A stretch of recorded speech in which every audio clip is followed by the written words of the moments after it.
Recreating Easy Company's battles sometimes required up to 14,000 rounds of ammunition a day, utilizing about 700 authentic World War II weapons and 400 rubber prop guns. Over here on the right we have the M1 Garand rifles, and on the opposite side we have the Germans, and they're with the K98 rifles. This is a paratrooper version of the M1 carbine. That means it's got a folding stock, which again makes it easier to jump with. This is one of our MG42s. That's 88 flak round high explosives. This is what will have been fired by the planes when they went in on D-Day. This is one of the rubber pistols that we'll be using on the film. Wherever possible, we'll use a rubber gun. When it's in its holster, it should look like the real thing.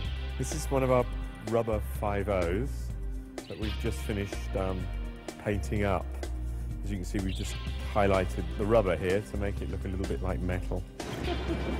Whoa! Isn't that amazing? Isn't that amazing? Wow. I thought for sure that thing was made out of total metal. That's incredible. And this is one of the tanks from Private Ryan. This is a Tiger tank, and we actually built this on the chassis of a T-34. We've actually put wheel spats and hubcaps and things on to bring it back to looking more authentic like a Tiger tank. All this sheeting is covered in this Zemerite finish, which the Germans use like a paste, which actually stopped magnetic lines and that being put on the side. The turret works, and we will be having the gun firing with the special effects with the full ricochet. These are some British Army armoured personnel carriers, which have the smaller wheels, which work very good for the Panzer Kampfwagen 3. The big problem with these is that, of course, we have to extend the length with one more wheel. As you can see, we've got 6 wheels there and only 5 here. The engine on these comes right at the front, and obviously it's in the wrong position. We will actually be cutting it off right through there and moving the engine further back. We are building altogether 6 tanks and renting in 4. The scene we've just finished shooting is the major assault on the American line in the forest in the Ardennes.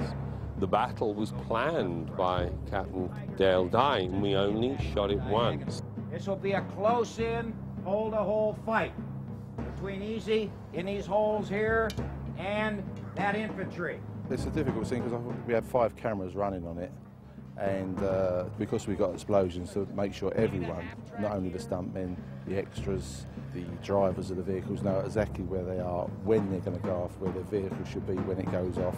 Action! Here they come!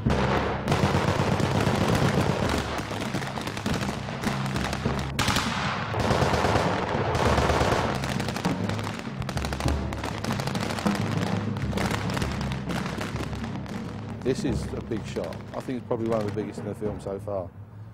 By the time the production completed shooting its 3rd episode, the special effects department had already used more pyrotechnics than Saving Private Ryan.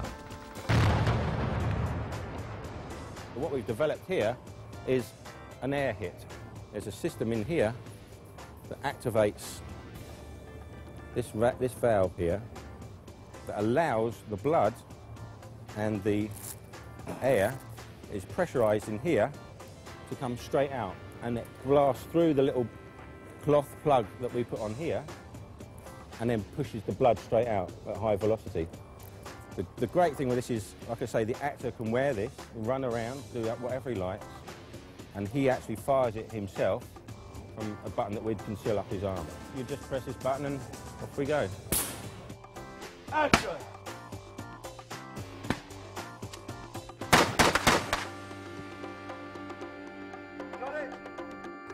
We're using these things here, as you can see, air mortars. We bury these in the ground, and we use compressed air in the yellow tank there. The air comes through the tank and out through this cone. The cone we fill with debris. We can put people right on top of them. and actually have them look as if they're blown up. And there's no harm, no danger to them whatsoever. And it's an 88mm shell or a hand grenade, or whatever we really want it to be. In addition to executive producing Band of Brothers with Steven Spielberg, World War II buff Tom Hanks also directs Part 5. You know, I go home and I talk to my parents, you know, I'm like, yeah, I'll do work Tom Hanks, you know, he's giving direction or whatever, and they're like, son, that's great. How was your work today, Mom? Who cares? You know, Tom Hanks is telling you to knock it off. That's awesome. Cut. Sweet. Okay, cut it. Thing of beauty. He knows all the characters. He knows who we should care about and who we want to see and who's got something going on, you know, 4 episodes later. What he absolutely is sure of is how he wants to tell the story. We're going to start with just your firing on the Germans that you see to begin with. But then on a cue that we'll decide, you're going to see those 100 other guys start coming over the dike. Well, episode 5 lands squarely in the middle of our 10-part series. Now we're dealing with a lot of combat veterans for whom all they want to do is survive and get home. The only real haven they have is the company itself and the friendships that they've made and the bond that they have with these guys, because the rest of the world really is not a pleasant place and has no sign of abating. Parts 6 and 7 of Band of Brothers recreate a time when Easy Company was pushed beyond human limits. It is the moment that they became a Band of Brothers, because what they went through, what they experienced, they could not relate to anybody who wasn't there. The conditions in Bastogne were horrendous. Middle of winter, freezing cold, no long johns. Most of them just had a pair of socks and no mittens. About 200 yards away, there are enemy fire coming right at you.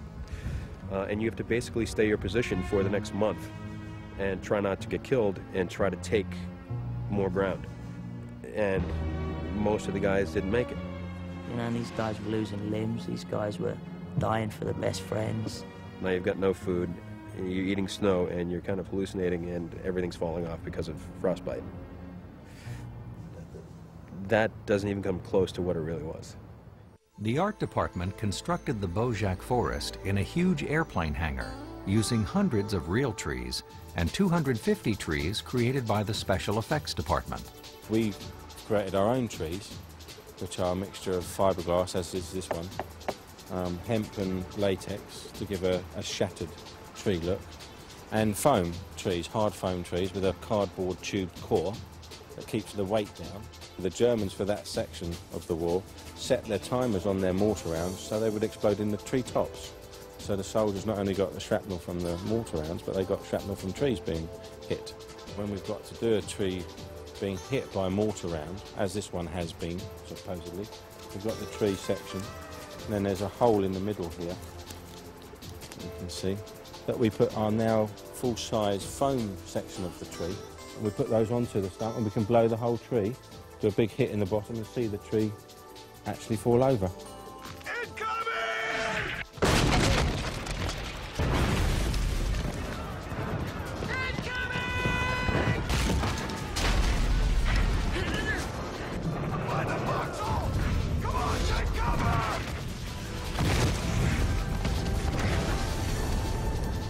And we can have people as close as 4 or 5 feet. Looks like the real tree's taken